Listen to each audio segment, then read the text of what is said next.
Inicialmente, eu vou passar, né, para o professor Juraci Marques, né, da UNEB, e em seguida, nessa primeira etapa, né, de exposições, para o professor Jacinto e finalizando o professor Jean Aubry. Professor Juraci. Bem, eu vou pedir licença. Ontem o Leonardo disse uma coisa, que é: o mundo visível é 5%, o mundo invisível dá mais 95%. Então, queria dar bom dia aos vírus, às bactérias, agradecer a eles por existir, né? E agradecer a vocês por estar aqui num dia tão especial, né? E ao convite da Univasf, a Dora, com esse entusiasmo maravilhoso, né? E dizer que para mim é uma honra estar aqui. Talvez minha fala, eu estou chamando minha fala de uma fala a respeito da educação humana, os dons das nossas humanidades, né? Então, eu vou tentar aqui, ao longo desse tempo, pontuar algumas coisas que me interessam, problematizar aqui com vocês, né? Então, acho que a questão sobre de onde viemos, qual o sentido da nossa existência, é uma questão que tem uma forte relação com a crise da universidade. Quando a gente se questiona sobre para que a universidade, a gente está se questionando para que viver, por que viver, qual é o sentido da gente estar hoje em cima de um planeta tão maravilhoso, criando as condições do próprio extermínio, como Leonardo Boff apresentou ontem. Então, nossa questão aqui tem a ver com qual é o sentido da nossa vida, que a humanidade não está feliz como nós propomos para as crianças, para todo mundo. O mínimo que a gente pode fazer nesse planeta é ser feliz, né? E aí nós temos duas figuras inquietas no mundo, que foi o Einstein e o Steve Hawking, que eles dizem sempre isso, a celebração da vida, né? Como celebrar a vida e a existência. Sobre isso, nós temos, a universidade sempre quis responder sobre de onde viemos, para onde vamos, e apelidamos a nossa espécie, sobretudo nessa condição mais recente, de sapiens, que quer dizer aquele que sabe, né? Aí eu fico me perguntando, eu sou psicanalista, no consultório o que a gente vê é: eu não sei o que quero, não sei qual é o sentido da minha vida, de onde eu vim, como pensar isso. Então, nós somos uma espécie que não sabe. Então, esse é um termo extremamente inadequado para falar da nossa espécie, que está aí diante de uma questão contingencial, que é pensar o sentido da própria existência, né? E aí nós temos uma provocação mínima, o próprio Darwin perseguiu essa questão, que é: o que é a nossa espécie? No que foi que nós nos tornamos? Né? Por que nós nos tornamos o que somos hoje? O Harari, que é um professor da Universidade de Jerusalém, escreveu 2 livros muito interessantes, o Sapiens e o Homo Deus, e ele fala que nós saímos da condição de animal para a condição de deuses, né? E nisso nós temos um forte investimento hoje em pesquisa ligado à bioengenharia, à computação, à engenharia genética. Contrariamente, não se tem a mesma atenção às humanidades como a gente pensa, né? São bilhões de dólares investido na possibilidade de pensarmos essa espécie na sua condição de imortalidade. Daí a era dos ciborgues, né? Dos homens logorítmicos, né? Aqui são livros que eu tenho lido sobre esse tema, são livros super interessantes. Estou lendo agora um livro da Martini, que é um livro que ela fala da imortalidade virtual, né? Ou seja, há uma ambição para sermos imortais. Somos 1 entre 7 bilhões de habitantes, em um planeta entre 8 planetas, em um sistema solar entre 100 bilhões de sistemas solares, em uma galáxia entre 100 bilhões de galáxias. Aí nós encontramos permanentemente pessoas que dizem: sabe quem eu sou? Você sabe com quem está falando? Pensando nisso, a gente vê que é uma espécie estupidamente insignificante, mas arrogantemente prepotente, e que usa isso para estabelecer uma relação com outros semelhantes, né? Então a questão em todos, essa questão. Sobre essa relação, eu gostaria de falar de um cara que eu tenho uma admiração muito grande, que é o Krishnamurti, né, que é um educador indiano, escreveu um livro, A Educação e o Sentido da Vida. Ele vai dizer que o homem que sabe dividir um átomo, mas não tem amor no coração, ele transforma-se num monstro. E as universidades têm que estar atentas a essa questão. Então, não é sinal de saúde estarmos adaptados a uma sociedade doente, como chamou a atenção o Krishnamurti, né? Então, eu fico me questionando sobre, dessa árvore da universidade, quais são os verdadeiros frutos. Todos nós que somos educados na humanidade, somos educados para quê, né? E nós temos que estar atento que pessoas educadas, escolarizadas, elas necessariamente não são pessoas felizes, né? Essa humanidade, ela está em dúvida. Ela não sabe se numa condição extrema da urgência humana, ela vai construir pontes ou muros. E aqui nós temos um exemplo do desafio que é pensar a própria humanidade.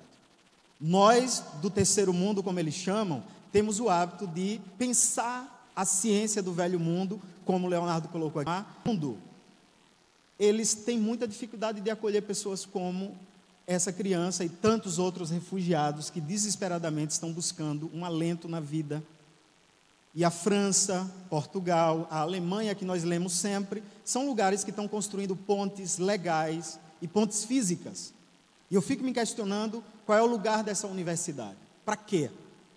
E que referência nós temos nesses lugares para pensarmos uma humanidade diferente, né? A Alemanha, na época de Hitler, era considerada o lugar mais bem educado da Europa.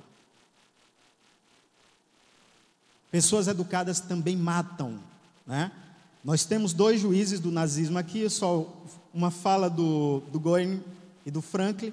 A vontade do Hitler e a lei são a mesma coisa. E essas figuras que passaram por universidades foram responsáveis também pela execução de mais de 5 milhões de judeus. E eu queria chamar a atenção aqui nessa foto. Olha para o rosto dessas pessoas, o prazer diante da execução de um ser humano. Boa parte deles passaram por escolas, por universidades. Aqui nós temos o berço da universidade, a Itália. Bolonha foi a primeira universidade. E na Itália nós temos documentos oficiais que dizem que negros e índios não têm alma.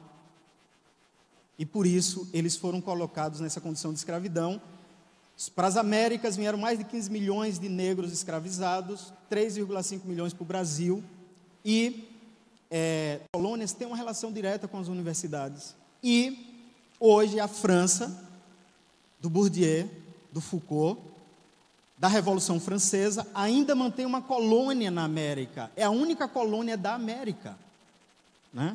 E é um dos lugares mais celebrados no campo do pensamento, né? Essa foto todo mundo conhece, e eu queria só repetir a fala do Krishnamurti, porque o cara que soltou essa bomba, um documentário, ria na hora que soltou a bomba no Vietnã. O homem que sabe dividir um átomo, mas não tem amor no coração, transforma-se num monstro. Eu quero relembrar isso, que é uma fala do Krishnamurti. E eu fico me perguntando o que foi que nós aprendemos do passado, né? O que foi que toda a educação nos ensinou até aqui. O Fernando Pessoa tem uma frase que eu acho muito, ele se questiona sempre: para que é tudo isso que não serve para nada, né? O Harari vai dizer que quem merecia mesmo o Prêmio Nobel da Paz é quem inventou a bomba atômica, porque deu um freio a esse poder absurdo do armamento. Eu acho que Harari não tem tanta razão assim, porque mesmo diante da possibilidade da autodestruição, com o uso de armas químicas, biológicas, nós ainda estamos na iminência, como vocês viram ontem o Leonardo falar aqui, dessa nova posição de um sociopata no poder. No Brasil, nós temos alguns episódios. Os meninos que mataram Dandara, que é um travesti, são crianças que estudavam. São adolescentes que estudaram. Os meninos que mataram Galdino são meninos de classe média, de boas escolas, né? Então a minha questão é, por que que jovens que frequentam as escolas matam, né? Para muitos, o significado da vida é uma vida sem significado. E aí eu já vou provocar aqui algumas teses para a gente refletir essa manhã. O Freud vai dizer que educar é uma tarefa impossível, porque tem algo do bicho que habita o humano. É como se estivéssemos diante de um grande desafio, que é educar esse ser humano, né? O Mandela, ele era muito mais otimista que Freud. Ele diz que se a gente consegue ensinar a odiar, a gente consegue ensinar a amar. E eu me pergunto se esse seria o papel das universidades, ensinar as pessoas a amarem. O Lacan, ele traz uma tese que eu acho super interessante, que ele vai dizer que em educação há ruídos na comunicação.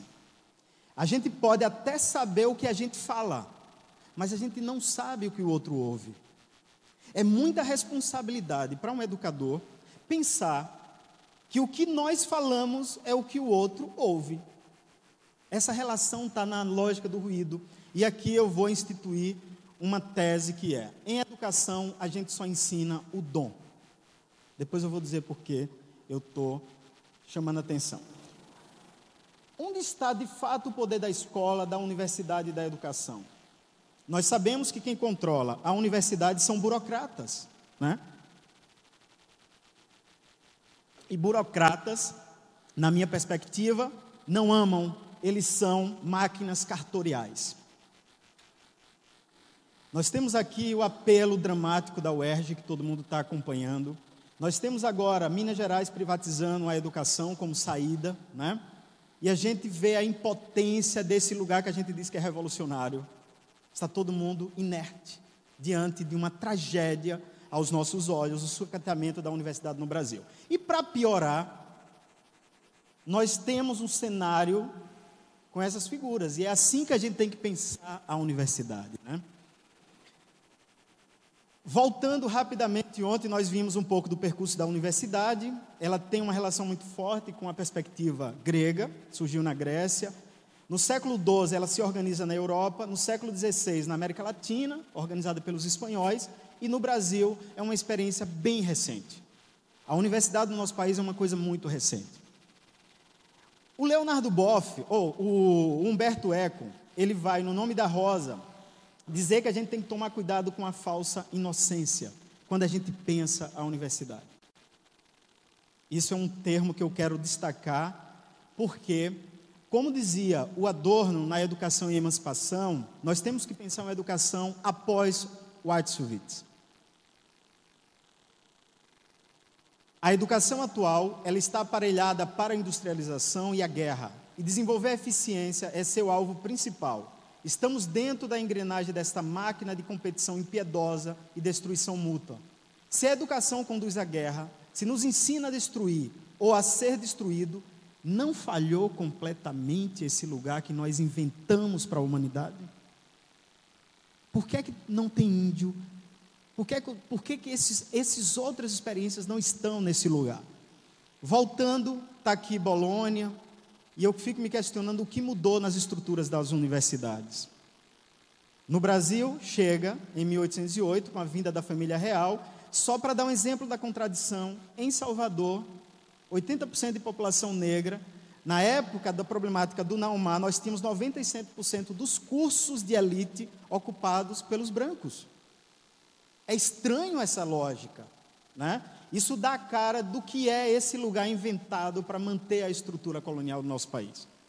Então, por um tempo, o Brasil ele importa o modelo luso, franco-lusitano, né? E depois ele passa a imitar um modelo norte-americano, já na ditadura militar, para formatar isso, né? Então, eu fico me questionando quando é que a universidade brasileira vai deixar de ser uma mal cópia. Quando é que ela vai deixar de ser uma cópia horrível desses modelos colonialistas, né? E para piorar, nós estamos vivendo a era do látis, é a era dos enlatados, está todo mundo só preocupado com esse negócio, dos enlatamentos, né? Então, com a urgência do mundo, a maioria dos pesquisadores, dos cientistas no Brasil, estão preocupados em publicar um artigo A1 numa revista indexada internacional, né? Então, eu fico me perguntando por que esse lugar revolucionário se tornou um lugar broxa e impotente. Então, nós temos no Brasil uma universidade que no Império se organiza em torno de faculdades, de colégios, né? Na Bahia, no Rio de Janeiro e em Recife. No período republicano, que tinha uma população de mais de 80% de analfabetos, já ainda em 1920, vai ter a organização da primeira universidade no Brasil, que é a Universidade do Rio de Janeiro, organizando as faculdades de Direito, Medicina e a Politécnica, né? Nós temos aqui alguns episódios da organização da universidade no Brasil, Mas eu queria destacar aqui o período da ditadura militar, que é quando se aproxima do modelo norte-americano, um período de abertura política na década de 80, mas é na década de 90, com o governo Fernando Henrique, que nós vamos ter uma mudança da fisionomia da universidade brasileira, que é uma conversão total ao modelo neoliberal capitalista. É aqui que a universidade começa a ter uma cara essencialmente capitalista, privativa, né? Nós vamos ter criação de programas que vai ser ao exemplo do FIES, que entrega à universidade pública uma gestão privada. Chega a era do governo Lula, que não rompe totalmente com o modelo neoliberal, mas é no governo Lula que acontece uma grande reforma do ensino superior em 2014, e eu vou trazer aqui só algumas mudanças, que foi a organização do PDI, a criação de muitas novas universidades, né? Nós tivemos mais de 400 escolas técnicas, mais de 18 universidades federais, mais de 200 novos campos. Abertura para negros e índios, que está sendo recentemente sucateado. Então, a gente vai ter uma mudança na paisagem da universidade no Brasil, mas que não é uma ruptura com o modelo neoliberal, como a gente sonhava, né? Era Temer. Temer, né? Será se nós, educadores e a universidade, deve temer Temer? Leonardo Boff usou um encharpe, para não precisar dizer fora Temer, né? Aquela encharpe do Leonardo é bem simbólica. Então, nessa era, nós temos a PEC 395, que autoriza a cobrança nos cursos de pós-graduação. Nós temos uma medida provisória 746, que altera o ensino médio no Brasil, né? Tira a obrigatoriedade de disciplinas como filosofia, sociologia, artes, a história da África e etc.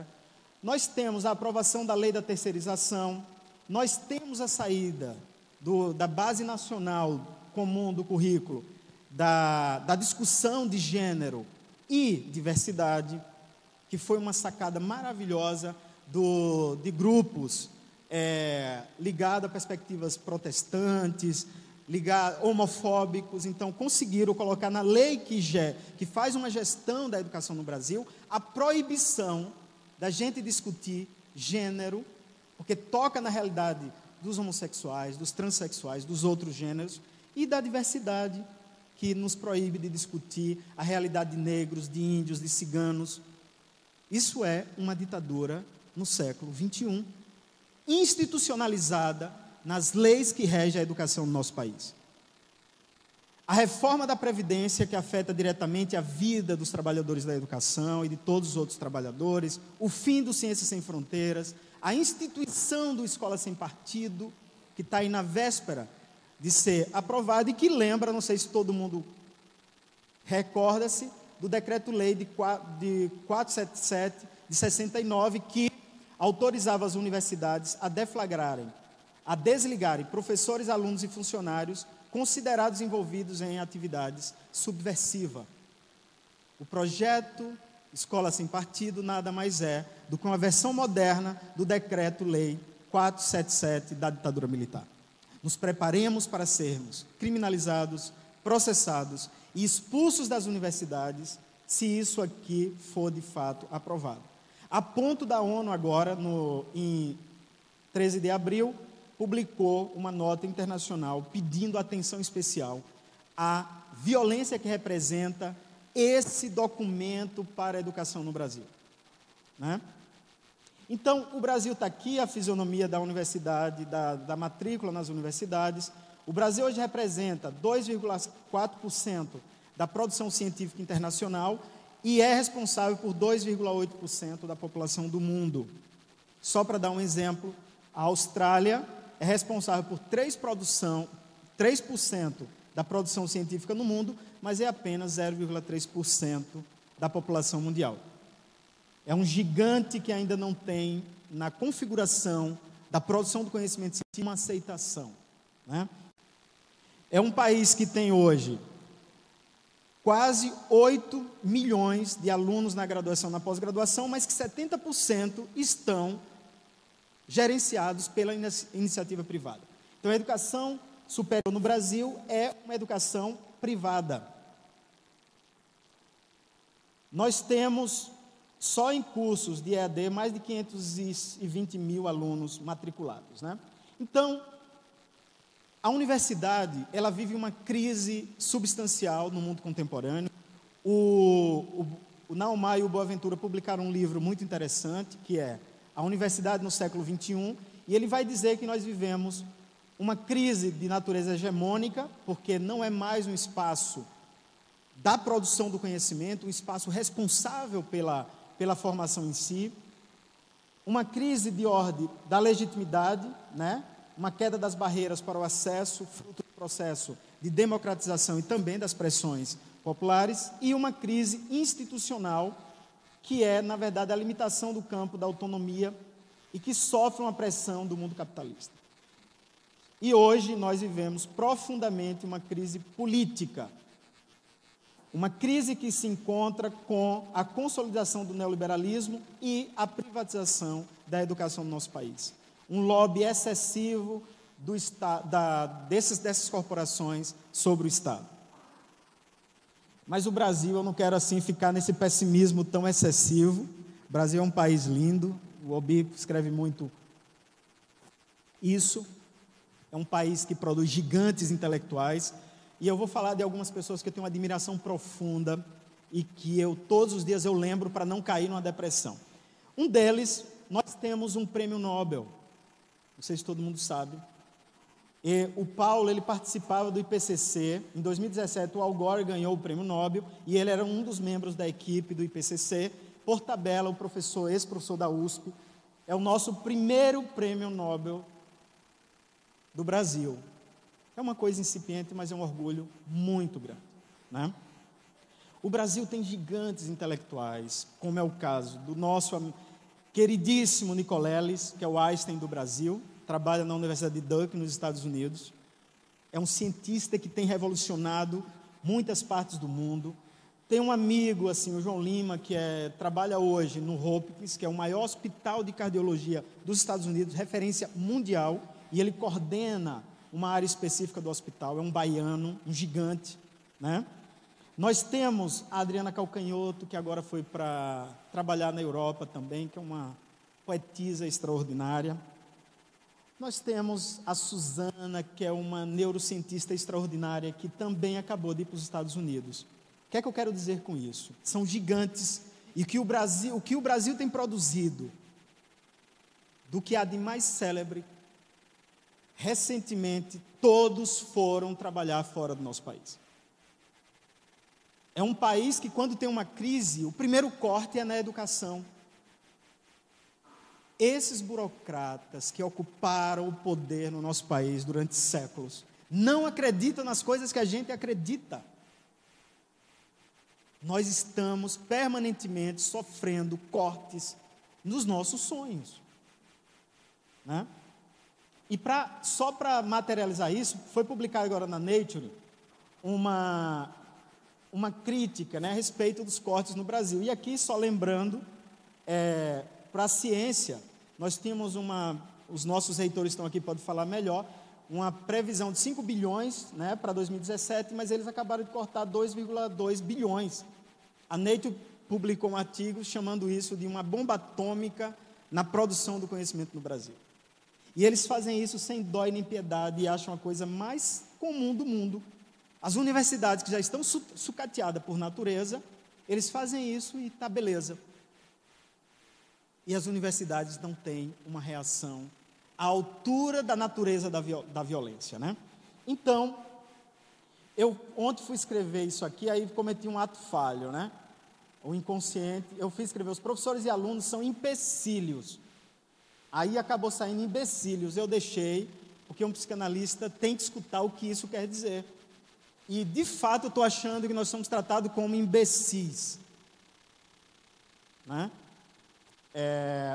Nós temos hoje uma tentativa de descaracterizar o lugar da universidade, o lugar da escola, o lugar pela lógica da privatização, né? E eu estou apresentando alguns trabalhos que eu estou lendo. Voltei a ler Ivan Illich, Sociedade Sem Escola, Liberdade Sem Medo, de Summerhill, de Alexander Neal, A Escola da Ponte, né? Ou seja, há muitos países que estão inventando um outro jeito de fazer educação. Um deles é quebrando a hegemonia da escola, da universidade, é estudando em casa. Não quero mais professores. Por um lado, uma atitude intelectual utópica, revolucionária. Por outro, uma boa estratégia para esse campo da corporação, do mercado, do mundo capitalista. Por quê? Não sei se todo mundo sabe, desde 2013, a França mantinha o modelo de uma universidade 100% sem professor, e agora em 2017, no Vale do Silício, eles lançaram a 42. É a primeira experiência de uma universidade 100% sem professor. Por um lado, uma coisa extremamente interessante para a gente pensar o lugar desse profissional. Por outro, imagina se isso dá certo para todas as áreas de conhecimento. Para essas corporações capitalistas, que entendem a educação como um custo, como um gasto, isso aqui é uma sacada econômica extraordinária.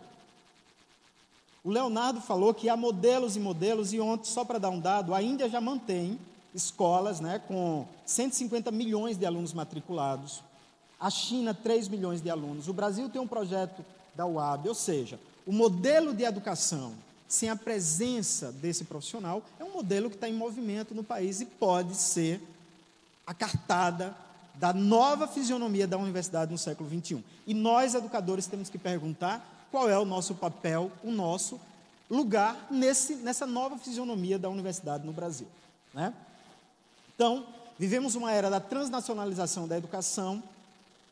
3 grandes universidades norte-americanas, Columbia, Stanford e Chicago, junto com a universidade inglesa, criaram uma universidade para tentar ser um grande modelo de uma educação pelos meios virtuais.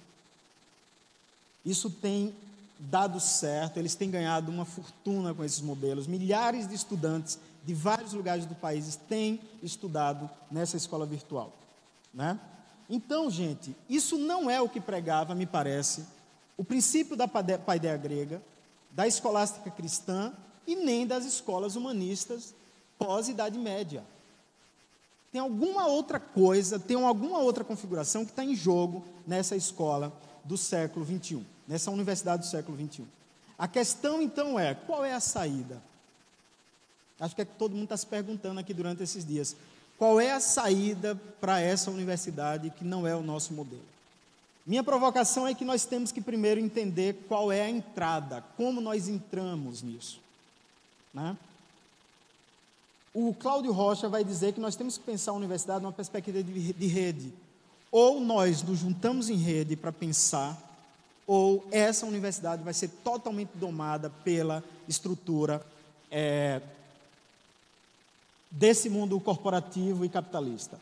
O Boff, o Boaventura, tem falado da força e da importância da universidade ligada aos movimentos populares, dessa universidade popular. Então, indo para o encaminhamento aqui do que eu queria propor como reflexão, volta a um pensamento do Chaplin.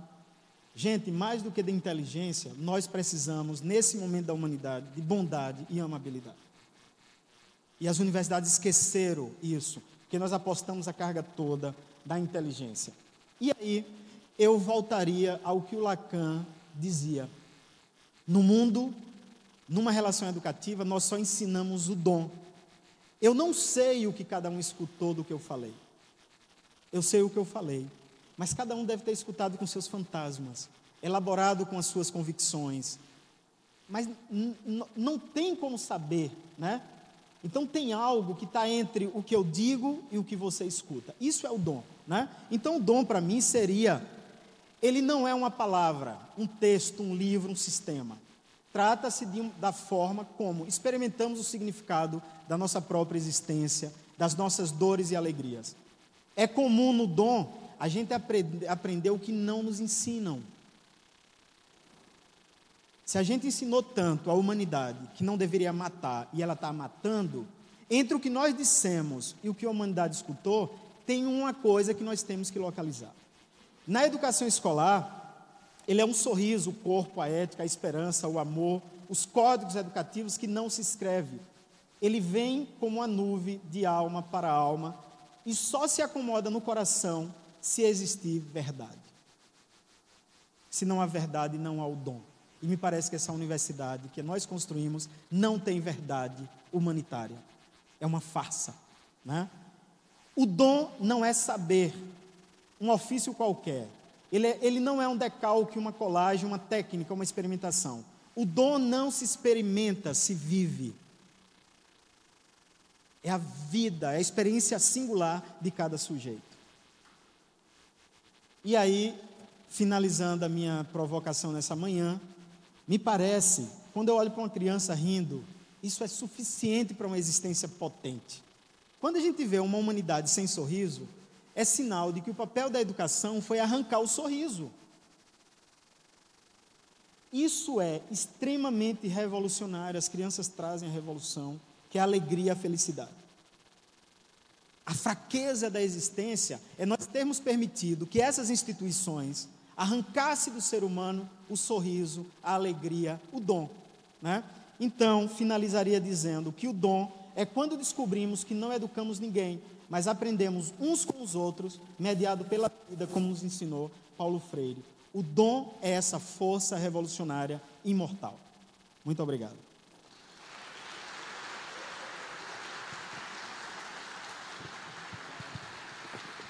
Muito obrigado, professor Juraci. Uma excelente explanação sobre esse importante tema que nós estamos discutindo aqui.